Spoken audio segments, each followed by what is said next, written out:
बिस्मिल्लाहिर्रहमानिर्रहीम अस्सलाम वालेकुम। हमारे इस चैनल में आप सबका खुश आमदीद। मजीद ऐसी वीडियोस देखने के लिए हमारे इस चैनल को सब्सक्राइब करें और साथ ही उस बेल आइकन पर क्लिक करें ताकि आपको हर आने वाली नई वीडियो के अपडेट्स वक्त पर मिल सके। दोस्तों, पाकिस्तान के स्टार अहमद शहजाद जिन्होंने अपनी इज्जत खो दी थी, जिन्होंने अपने रवैये से पाकिस्तानी टीम और PSL से बाहर हो चुके थे, लेकिन अहमद शहजाद ने इस बार साबित कर दिया कि वो ही असल हीरो है और वो कम बैक कर सकते हैं और बाउंस बैक उन्होंने किया। दोस्तों, अहमद शहजाद ने PSL में ऐसी बेहतरीन कारकर्दगी की कि सब हैरान रह गए।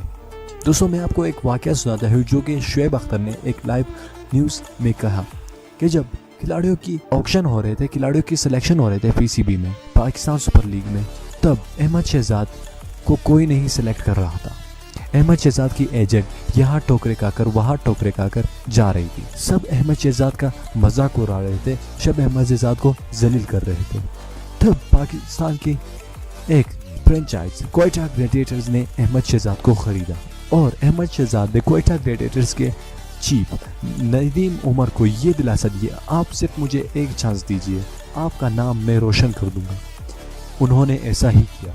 अहमद शहजाद ने बिल्कुल क्वेटा ग्लैडिएटर्स और पाकिस्तान का नाम रोशन कर दिया। उन्होंने कमबैक करके सबके मुंह पर एक जोरदार तमाचा दे दिया। और यही नहीं, शुएब अख्तर ने यह भी कहा कि इमामुल हक की जगह अहमद शहजाद को होना चाहिए था।